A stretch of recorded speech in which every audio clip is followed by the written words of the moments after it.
as night creeps across the planet and our familiar daytime world is plunged into darkness, strange creatures are beginning to stir. This is when most animals are active. The drama of their nocturnal lives hidden from our eyes.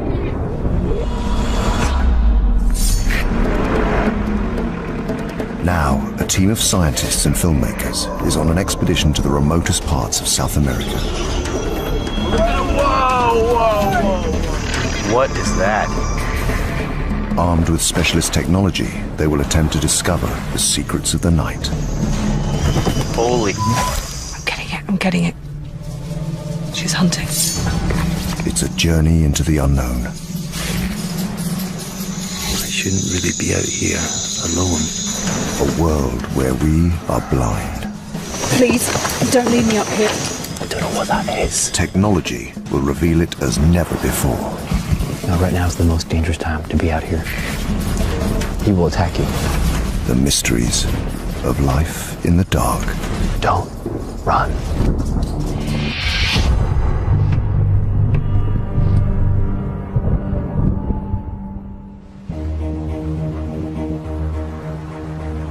Over 6 months, the expedition is traveling the length of Central and South America, from the pristine rainforests of the north to the darkest heart of the Amazon jungle. They've been using their new technology to illuminate a world hidden from human eyes. Now, on the final leg of their journey, they have come to solve more nocturnal mysteries in a new and very different environment. The southern tip of South America, Patagonia.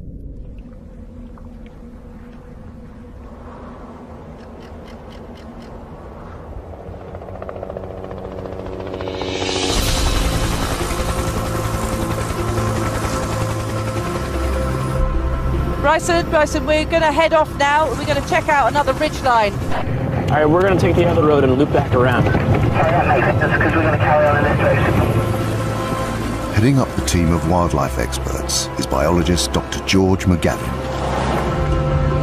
We've come to the Torres del Paine National Park, right at the southern tip of the Andes, and we've come here to look for the largest ranging land carnivore in all the Americas, the puma. The puma is the top predator here.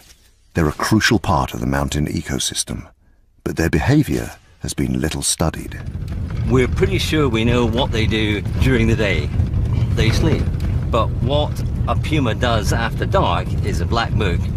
There is a higher concentration of pumas here than anywhere else on Earth. The team will use their specialist cameras to build a more complete picture of their lives. They've never been filmed hunting after dark, ever. If we can do that, that will be the holy grail of puma ecology. Their first challenge is to find a puma. That means splitting up and searching by day for possible lairs.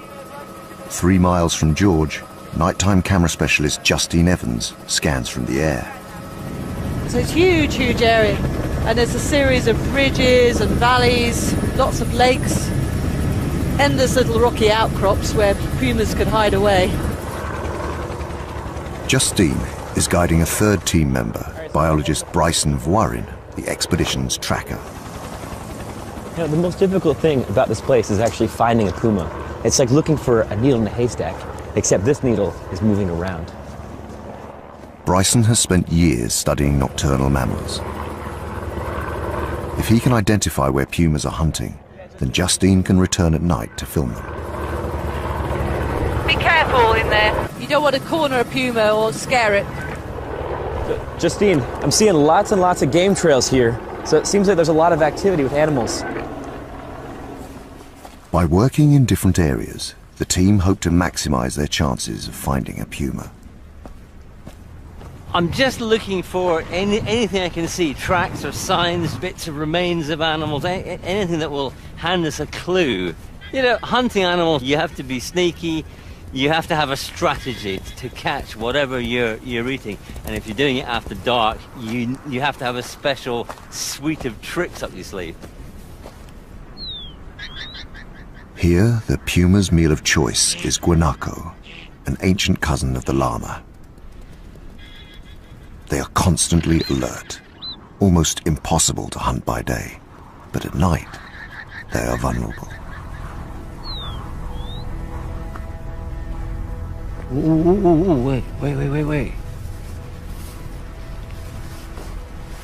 There's a kill here. Look, just right next to me. That is a puma kill. Right under that bush. Now it's been hidden. What they do is they hunt for their prey and they jump on its back, and then after it's killed, they can't possibly eat an animal of this size in one go. So they hide it under all this brush and it's completely hidden. They then come back over 2 or 3 evenings and eat it all. And that is the remains of a kill. So there's a guanaco, that's all that remains of it. There'll be no more eating here. That's just skin and bone now. It's proof that a puma is hunting here. To see the animal in action, the team must return after dark.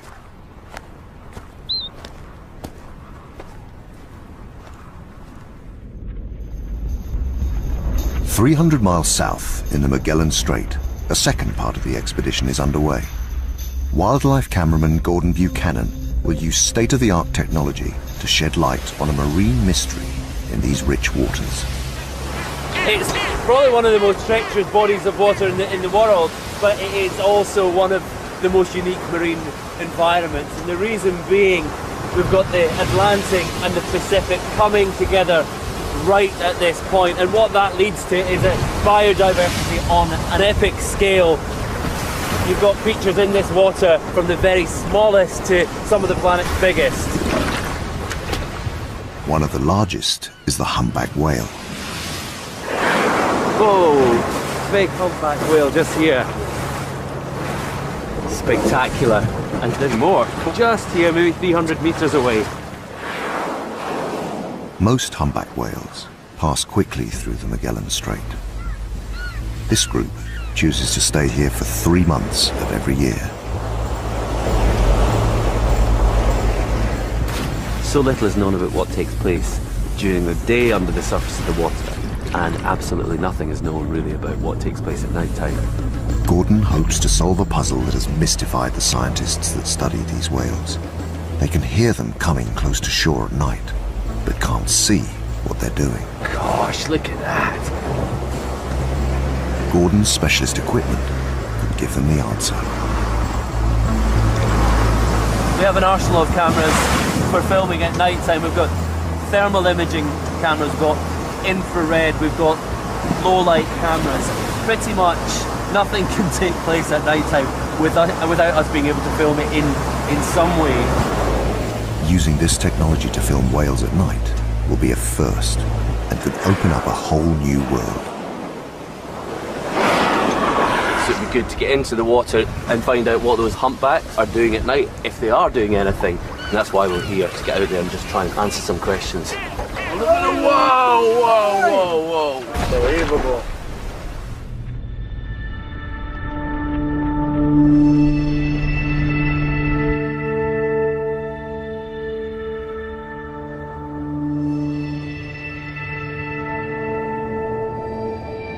As daylight fades, 300 miles north, the Puma team has split to search the area where George found a kill. This is the time that the pumas are just waking up, going around looking for dinner.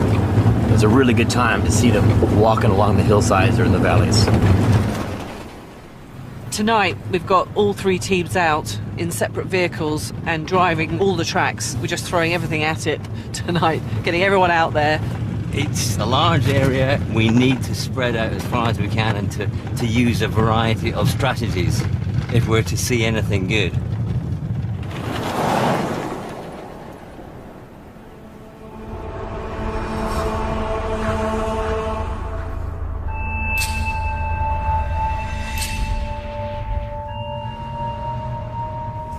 This puma will have a territory of about 25 square miles. You ready? Yeah, we're ready. Yeah? Okay. They are each searching in a different part of its range. This is great because we've got thermal sensing going on and visible light. Diego's out the roof with the spotlight. And I've got the little thermal spotting camera here, which will reveal the heat of anything warm-blooded that's out there. Right now, we're using lights to find the pumas, but as soon as we see one, we gotta turn the car off, turn off all the lights, and switch to either infrared or thermal cameras that don't emit any light, because lights will scare the pumas away. 3 miles west, George is with 2 biologists who have studied the pumas here for years. Yeah, what we're hunting for is green eye shine. Pumas have got very big eyes and they glow bright green in a headlight beam. So it'll be very obvious if there's one there. Quick, quick, quick! So something just ran out of the bushes. Where did it go? Oh, I see the eye shine. It's moving too fast. Fox. Yeah, it's a fox.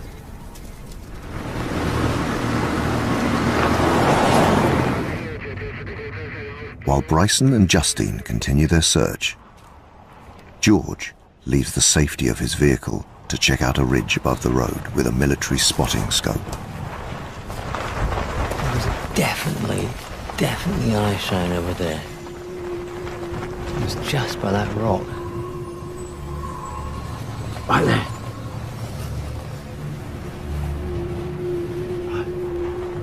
There's one just there. Yeah, it's just on the hillside, just halfway up the slope. Well, it isn't a very clear sighting. I just saw eye shine. It didn't look very green. It looked greenish, but it definitely wasn't a guanaco eye shine, and it was just over there.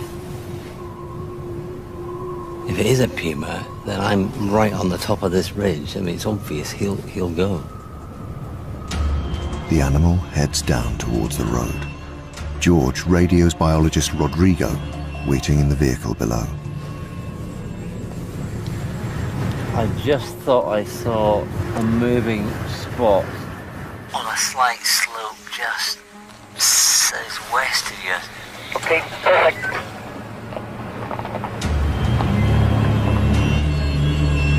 Now Rodrigo must try to intercept the animal as it crosses the road.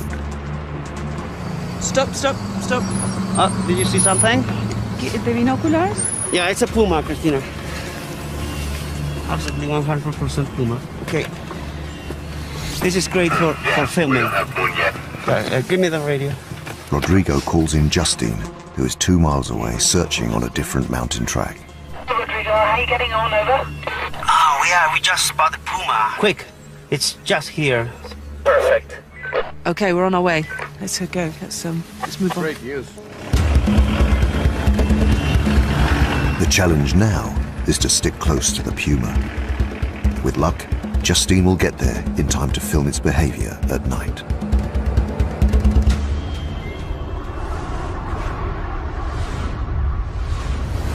In the Magellan Strait, Gordon is hoping to solve the mystery of what brings a pod of humpback whales so close to shore at night. There's so much about these animals that we don't know, so much about them that we'll never know. And the reason is because most of the things they do are done in complete darkness. Gordon is relying on his thermal camera to see in total darkness, but there's no guarantee his technology will even detect the whales. This has never been attempted before. We're answering some questions, we're learning new stuff, and we're only able to do this because of the technology that we're using. This camera, it's a thermal camera, so it sees heat sources. Humpbacks are incredibly well insulated. They've got thick layer of blubber, so it may well be that humpbacks actually don't give off a temperature signal. They might be the same temperature as the water, we just don't know. This is the first time anyone's ever tried to use this technology to find these animals. Within minutes, the camera begins to pick up unusual activity in the water.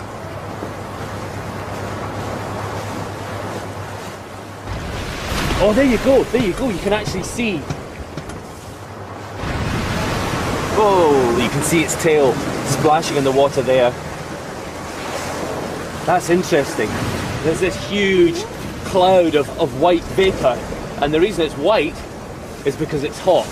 It's hot breath being expelled from these huge lungs, and it shows up much warmer than the ambient water. Now, you see that? Oh, great! Huge tail splashes and clouds of water coming up from the surface, not just from it slapping its tail, but from its blowhole as well. We come out looking for behaviour, and this is not at all what I expected to see. From this distance, Gordon can only speculate what the whales are doing. Maybe a way in lower light conditions for whales to communicate to each other, let them know precisely where they are. That sound, that huge thunderous sound of the tail slapping on the surface of the water, will carry literally for miles. But they also do it to stun fish. They'll swim through a shoal and then they'll give a huge tail slap, literally stunning the life out of the fish, and then they swim back round, hoover them up. This is spectacular. Humpbacks need to eat 1.5 tons of food every 24 hours. They must feed both day and night. But what brings a pod of humpback whales close to shore remains a mystery. What we've seen at night time is whales moving closer into the close. What I'd love to do is get in to find out exactly what they're doing. Look at that! Oh.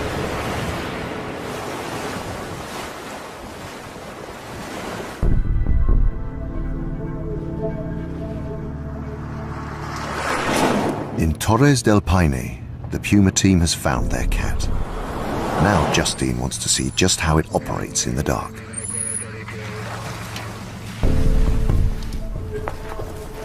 Hiya, hello. Where's the Puma then? No, the Puma was... Upwind and high above her position, a herd of guanaco are oblivious to the Puma's presence.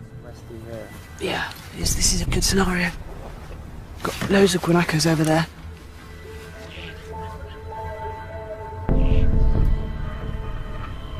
Hunting at night dramatically increases the Puma's chance of a kill. It's going up over the ridge. By day, it's almost impossible to get close enough to ambush prey as alert as these guanacos. At night, the Puma's superior eyesight gives it the advantage. What's happening, Diego? Are they doing anything? The Puma is sitting there, getting closer to the guanacos. Justine fires up her thermal imaging camera, and the Puma's heat signature is immediately revealed. Got it, I've got it. Can you see it? Well, it's trying to get closer. So, every minute, it's gonna be assessing the real chances that he has. I'm getting it. Oh, this is fantastic. She's hunting. Wow.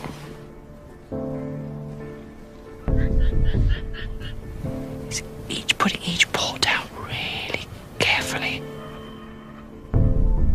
The darkness here is almost total, yet the Puma is utterly focused on its prey more than 30 meters away.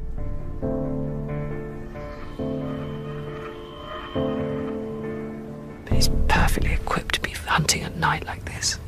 It's got a great sense of smell and hearing. Even though the moon hasn't come up and it's really dark out there, he can still see very well. Guanacos have a highly developed sense of hearing. The contest is so finely balanced that the Puma must take the guanacos by surprise.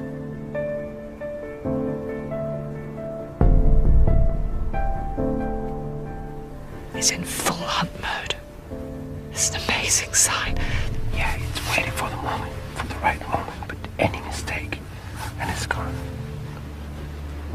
So this is an absolute gem of a situation. As long as I don't cock it up and the Puma doesn't cock it up.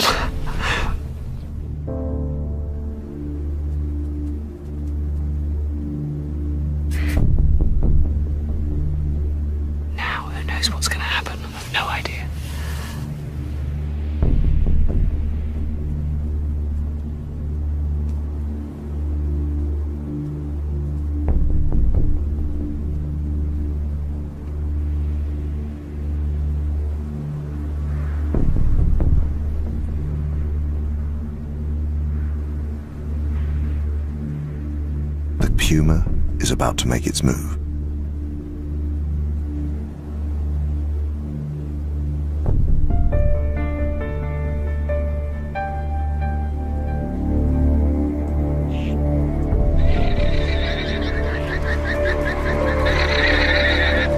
The guanacos sense the danger, and the hunt is over.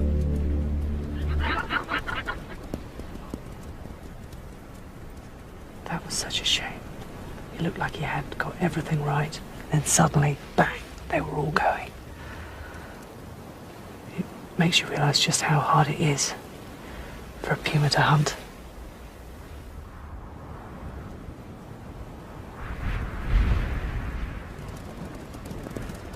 Filming a puma hunt in such detail is a great start for Justine.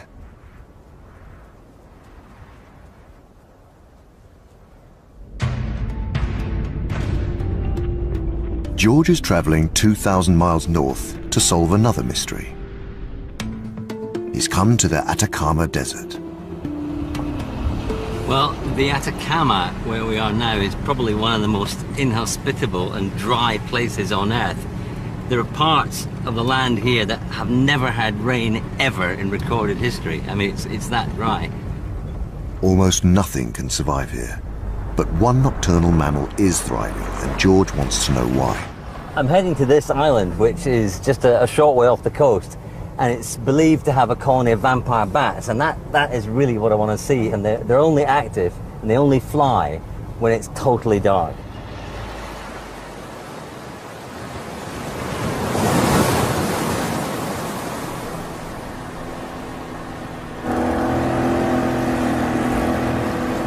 Whoa, dolphin, look at that. Whoa. They're right under us. Vampire bats are one of the most iconic creatures of the night, and the colony here is truly mysterious. I want to find out what on earth a colony of vampire bats is feeding on an island that seemingly has few other animals on it.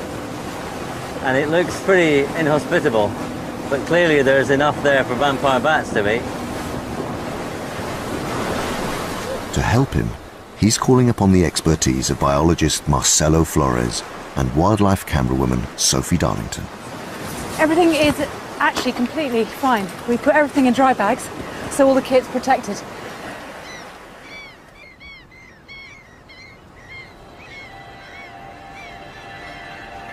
This is a hostile landscape littered with boulders and coated with guano, or bird excrement. I've never been anywhere like this before. It's just the overpowering stench, which is just everywhere. Looking around, it's sort of like you've landed on the moon a bit. It's really desolate, like a lunar landscape. It's incredibly bleak, really dry, really arid. George's first task is to find where the bats are roosting. They say that the cave with the vampires in it is actually on the coast, so it's really important that we find the cave as quickly as we can, because if we can't find it now, we won't find it in the dark. This looks very like the cave. Yeah. Great.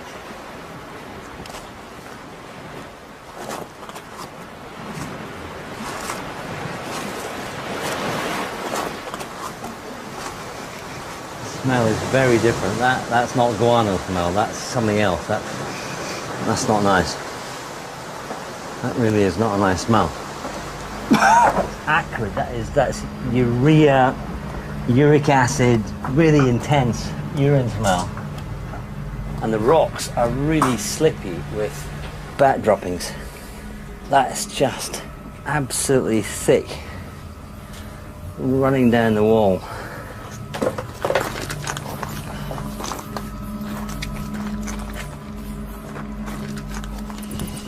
Oh yeah, there's one. It just flew back two.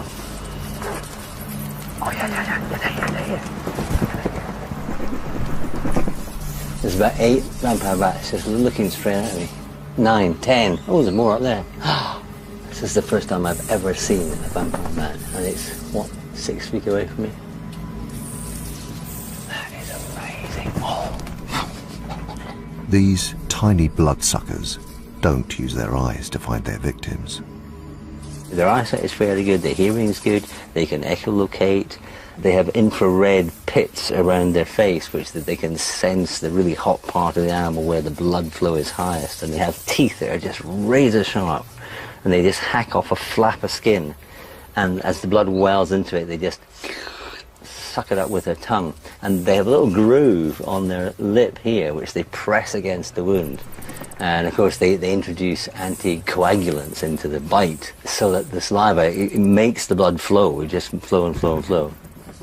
There's no doubting the vampire bat's supreme ability to locate mammals and extract their blood. What's eluded biologists is why this colony chooses to live here. What are they eating? What animal are they extracting the blood from? That's what I want to know. I think the only way that we're going to find out is if we can catch one and glue a little tracker on its back and track it to where it's eating, and then we should be able to film exactly what animal it's feeding on. The problem is how to catch a bat, as they are roosting out of reach. George must return at dusk to net one as it leaves the cave to feed.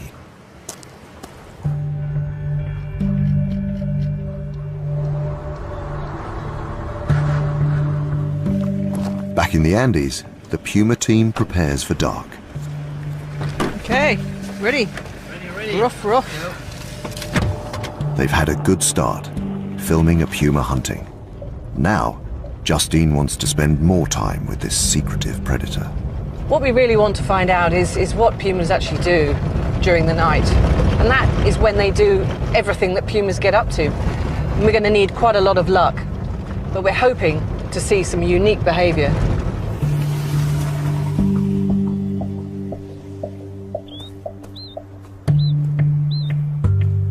With dusk approaching, their plan is to spot a puma as it leaves its daytime lair and goes out to hunt. Bryson has already picked up a trail. Oh, look. Fresh tracks.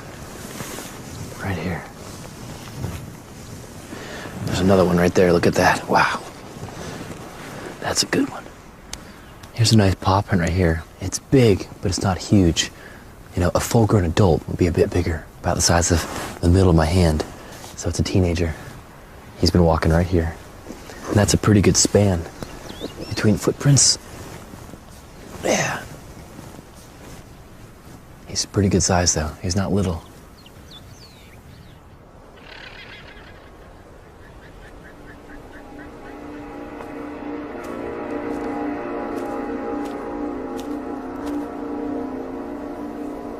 We have a puma.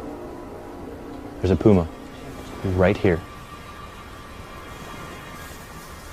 He's just came out of the woods.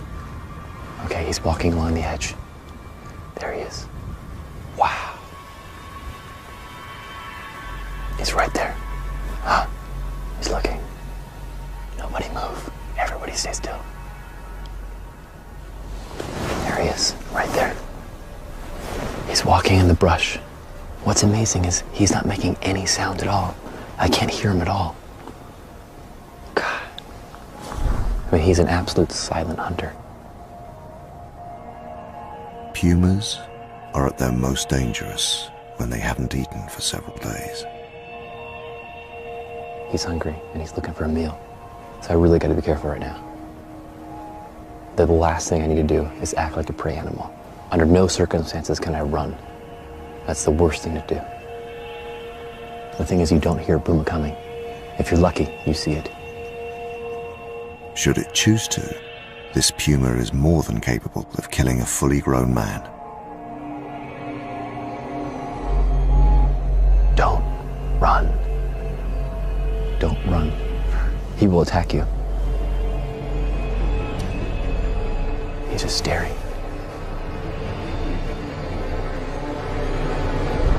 Wow, God.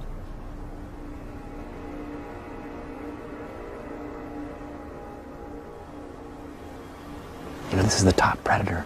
And to be able to watch him walk out of the woods, look right at me, and not care at all. he's walking away.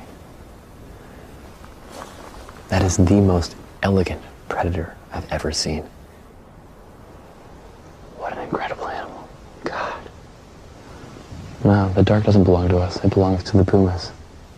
With hearing and smell and vision like his, he really is the king of the dark. The team have a cat in their sights. This is the opportunity they have been waiting for. So I'm gonna radio Justine, see if she can get him on a thermal camera. Justine, this is Bryson. Come in.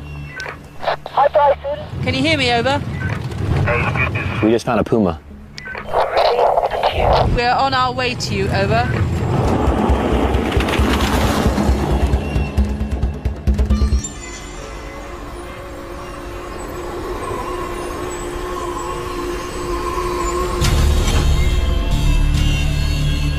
Off the coast of the Atacama Desert, George and biologist Marcelo are heading back into the cave to catch and tag one of the vampire bats as it leaves the roost to feed.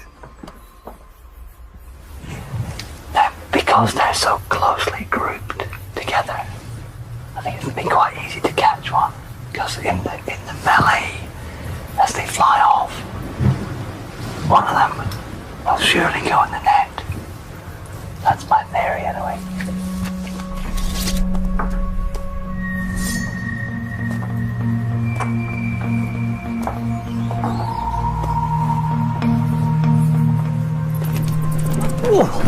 I took my head off that one. There's a few That here. one there. Yeah. There's one there. Yeah, and another one flew behind you.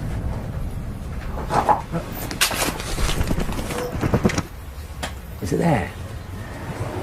Got it. These bats carry diseases including rabies. George and Marcelo must take care when handling them. Oh, they're very strong, aren't they? Yeah. You got it? Yeah. You have it? Yeah. Okay. Okay. What an absolute beauty. Now, we'll glue it on the back, yeah? Back there. Mm-hmm. The miniature radio transmitter is carefully glued onto the bat's back. Press it in, that's it, lovely. Okay, and that should be it. George must now track the bat across the island before the transmitter drops off. This wee chap is the one that hopefully will show us where he and his mates are obtaining their evening meal and who from, which is the key thing. Is its transmitter working? That's very nice, isn't it? Yeah, very nice.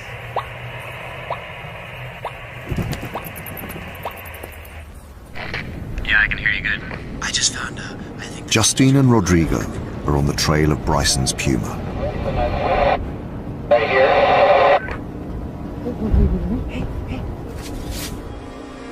I started to see something coming. What's the puma?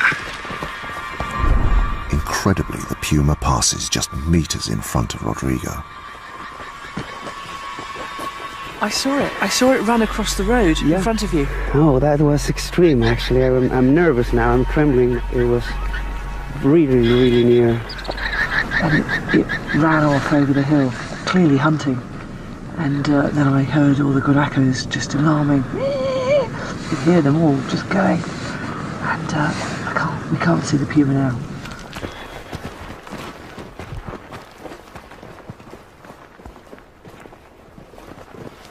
Yeah, you should go very slowly. Maybe we should go around. Yeah. Pumas are ambush predators, with proportionally the longest back legs of any big cat. They can leap 10 meters through the air and bring down prey with a single bite to the neck. Wow, we're so near. Oh, there's the puma. Turn around, look. Turn around. I can see I saw eyes shine just then. Yeah? Yeah. There. By the time they find the puma, Just there. it's clear he's been successful. I think he might have food in there. He's pulling at something. Pretty sure there was a kill here. Yeah, he's pulling at something. See the head going up and down?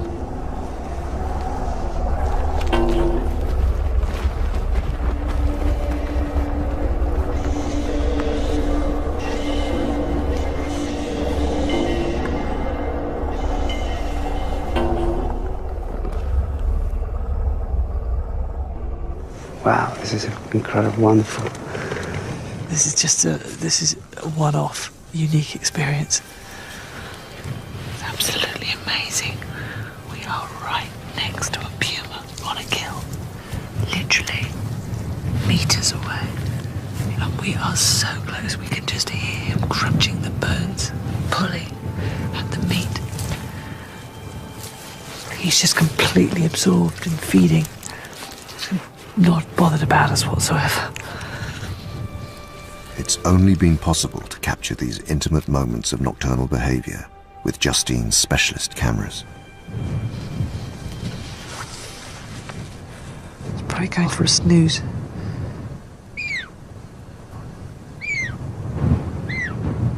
Do you hear those sounds? He's going, meow, meow, calling the mum, calling for his mother.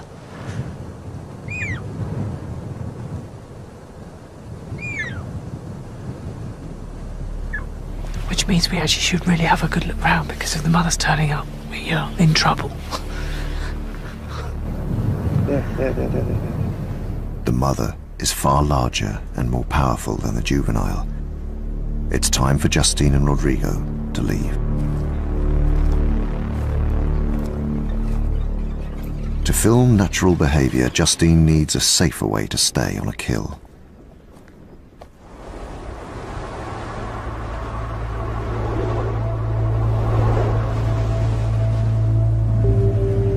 "2,000 miles south, Gordon is making progress. He's tracked a humpback whale right into the coastline. We've got a whale right here in against the shore. Heard a whale blowing right here. Just switched off the engine. See if we can hear it.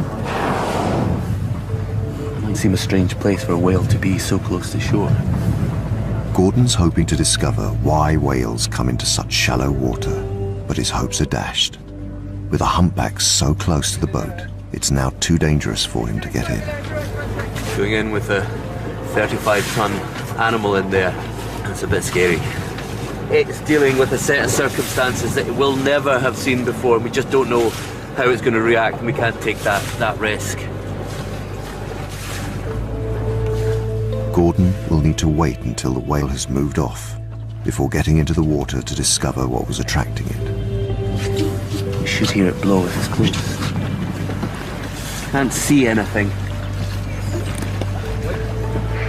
I don't think there's anything out there. All right, let's do it. Finally, the decision to dive is made as the whale moves away from the shore. We're going to get into the water here. There was definitely a whale right in the place where we're intending to go. We think it's gone.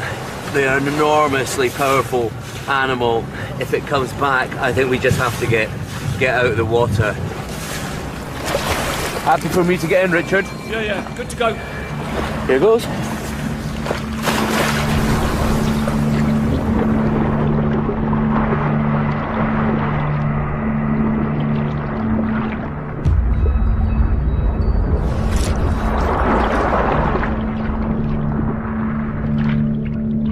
Even with his lights, Gordon can only see 10 meters in the gloom. It's a claustrophobic and disorientating environment.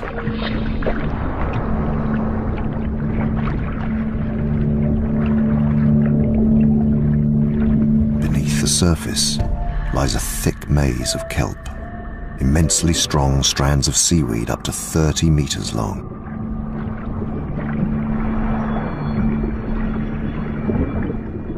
The closer to shore, the thicker it becomes.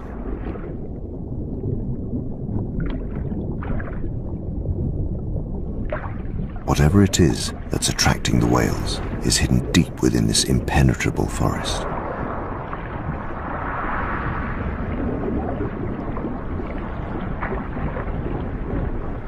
Like tentacles, the weed clings to anything it comes into contact with, ensnaring Gordon at every turn.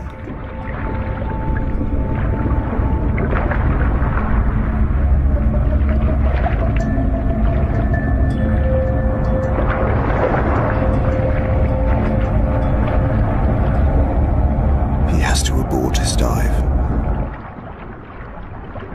Gordon is to solve the whale mystery, he must find another way. I guessed when we got into the water at night time there was going to be some problems that we didn't foresee, and the big problem, the insurmountable problem, is this kelp. It's like Sleeping Beauty's forest. You can't get through it. It's impossible. You just get tangled up in it. Yeah. Far from a result.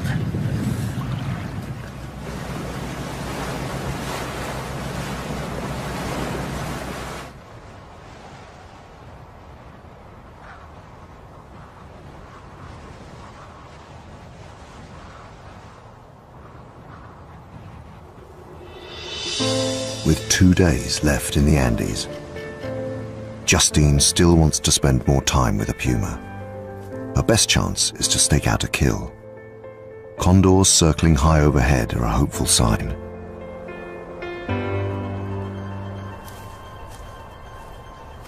We've been seeing lots of condors flying, circling just over the brow of this hill. And that can only mean one thing, that there's a puma kill around. If Justine is right, then the puma will be resting up nearby, waiting to return after dark. This is just going to be fantastic. This is what I've been waiting for. I can stake it out, I can get the hide in, the camera on the tripod, and just sit quietly and hopefully observe some behaviour. So far we've been driving around on the tracks, and that's been very productive for actually sighting pumas. But I want to see some behaviour now, and I want to get to know the personality of this puma. In the next valley, Justine discovers the fresh remains of a juvenile guanaco. Look at that. That's a really fresh kill. Huh? You see where it's been bitten into around the neck, just beneath the jaw. It's opened up the guts, but nothing's been taken from the legs or the chest. I mean, there's most of the meat still left on it. So this cat's going to want to come back here. Moving back to higher ground, Justine prepares for the puma's return. I mean, it's essential that I'm here and ready before it gets dark, because that's when the puma is going to be on the move. So I've got this rather alarming pop-up tide. But this is going to be it. This is going to be home for the next 12, 14 hours. I just have to have a bit of luck now.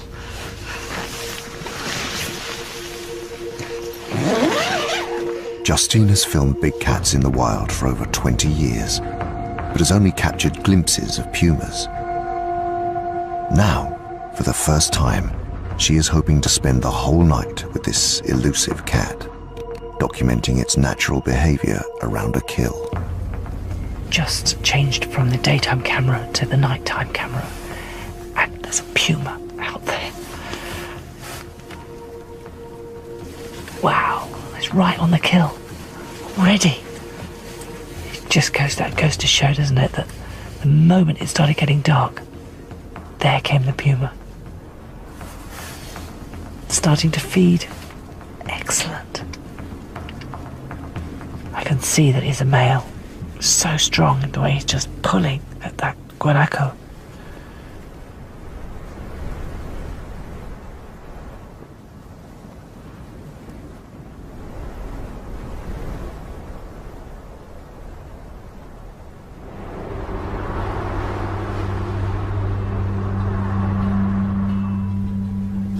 He's walking away. Ah, there he is. He's lying down. And this is beautiful to see this puma just feeding, and now he's just cleaning himself. But it's amazing just seeing this behaviour. This is everything Justine hoped for. She will keep watch all night, her camera ready to capture footage never seen before.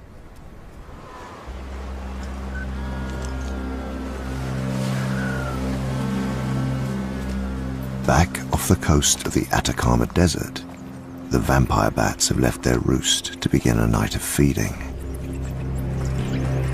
It seemed to me that the bats, when they left the cave, turned left. So we're now heading along the island in that direction. So if my hunch is right, they should be over here. Using the VHF receiver, George and Marcelo hope to track the bats to their victim. Got it. Oh, I heard something. Yeah. Yeah, there. Yeah. Very faint. Marcelo has identified the signal coming from George's tagged bat. At first it was very faint, but it's a lot stronger now. It's like beep, beep, beep. And as long as you follow the bleep, then you will end up hopefully right at the bat.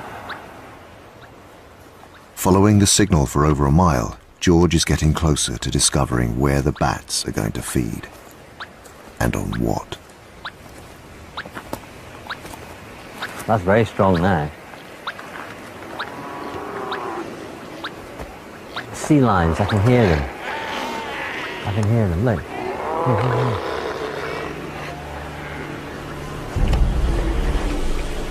We may be one step closer to solving the mystery. Sea lions are a perfect food source for vampire bats. Now, George must get close enough to the colony to see them in action.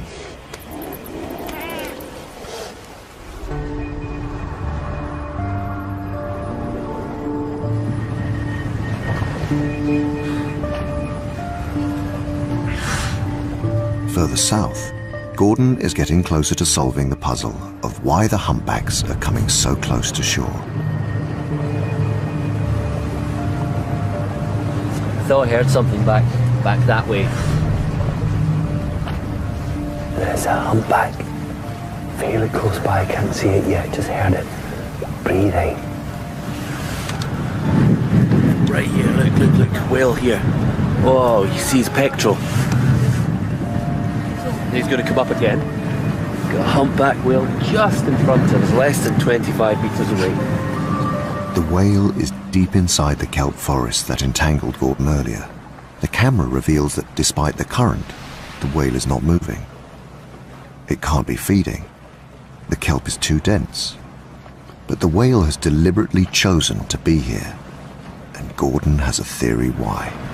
What could be happening is that the humpback whales in this area go into the kelp to rest. You imagine the effort constantly trying to deal with these currents. To save that effort, they go in towards the shore and wrap themselves up in the kelp. Humpbacks are active day and night, expending vast amounts of energy, so they need to sleep.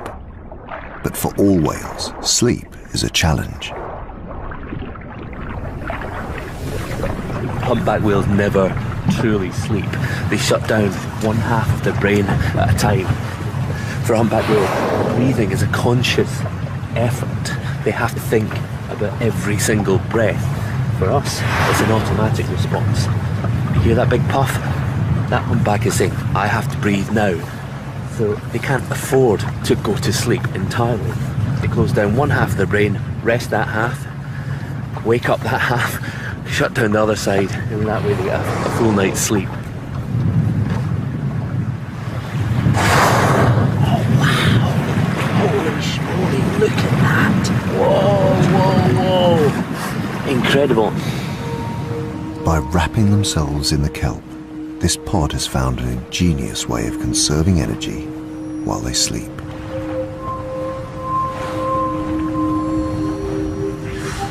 I think to be this close to a humpback whale takes your breath away. There are few animals on this planet that are as impressive as the humpback whale. Gordon's night vision camera has finally been able to reveal what these whales are doing so close to shore.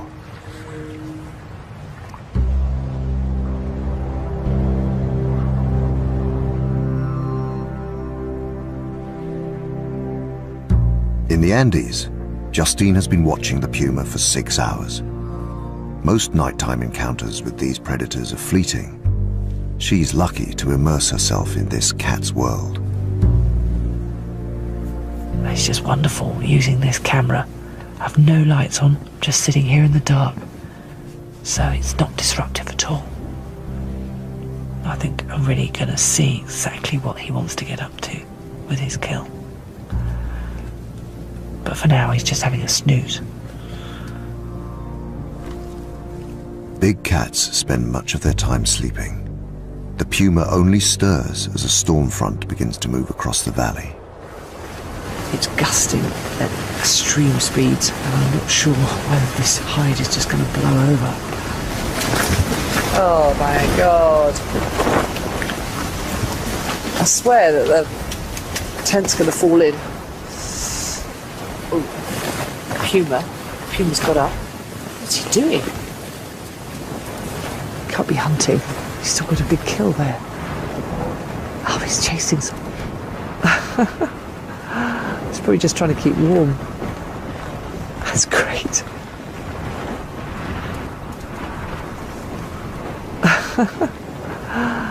For all cats, domestic or wild, play is a serious business. Strong winds and a clump of dry grass give the puma a chance to hone his hunting skills.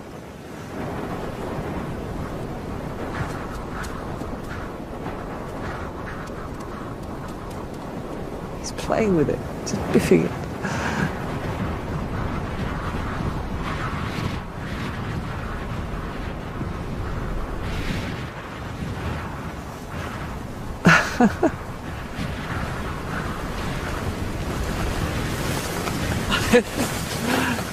It's so funny. He just looks like a domestic cat.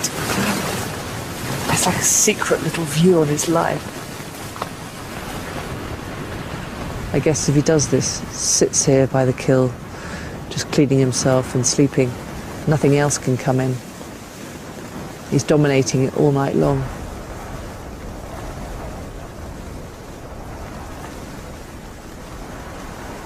This is the sort of amazing behaviour that I just wanted to see.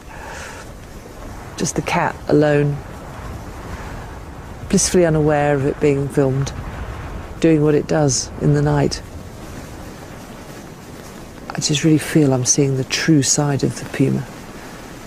Oh, that's wonderful. It's the perfect end to Justine's expedition. She's seen pumas hunting, feeding and playing, capturing unique footage of these beautiful animals and their nocturnal lives.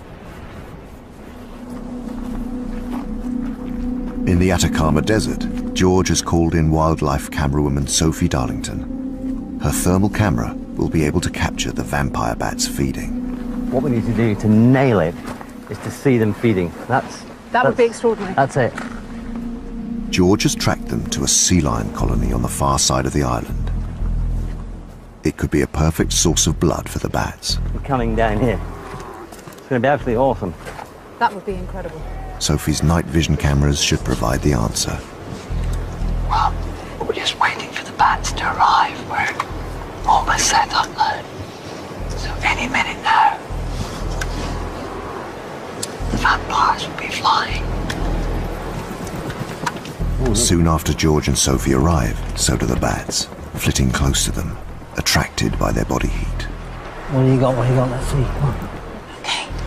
There's a big bull, and there's been a bat flying around, completely harassing him. Oh yeah, I can see it. Yeah. There's two of them now. There's three of them. That was the bite. This is unbelievable. Look at it.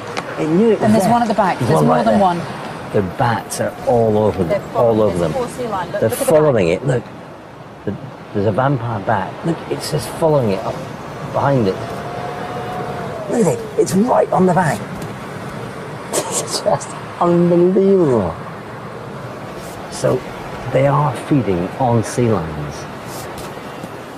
The bats employ a clever strategy when attempting to feed on an animal many times their size. They land close by and creep towards an area of flesh the creature will struggle to defend.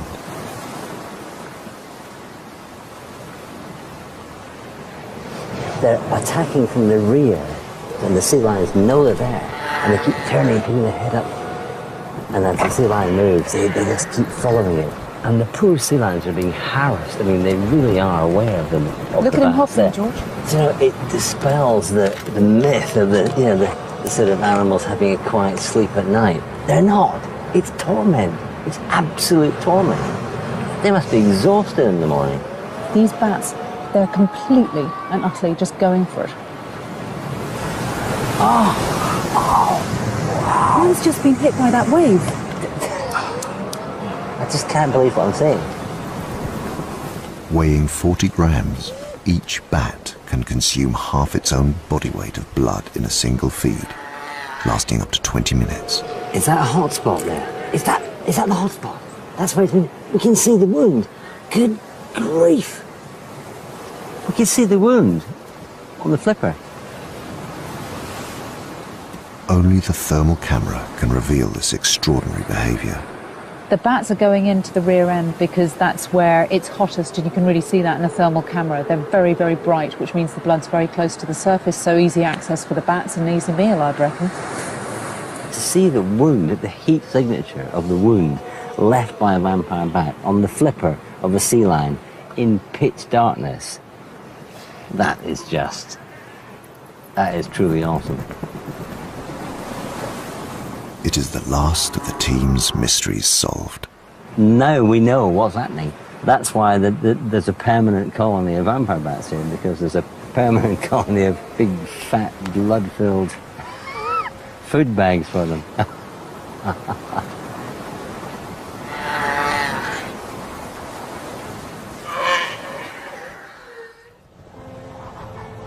It's the end of an incredible 6 months. The team have pushed themselves to the limit to capture unique footage of South America's nocturnal wildlife. We've seen new species. We've seen behaviours that haven't been seen by anybody before. Yes! Got it! Look at that. Using cutting-edge technology, they have uncovered natural behaviour never seen before. That's fantastic. There's a whole night shift. Animals going about their business, doing things that we just never see. Wow, she's hunting. They have witnessed dramas unfolding in total darkness. It's incredible. And started to unlock the secrets of a hidden and mysterious world. Daytime is a practical desert when it comes to animal activity. And I suppose we're just beginning to scratch the surface with new technology to reveal a little bit of what goes on when it's dark.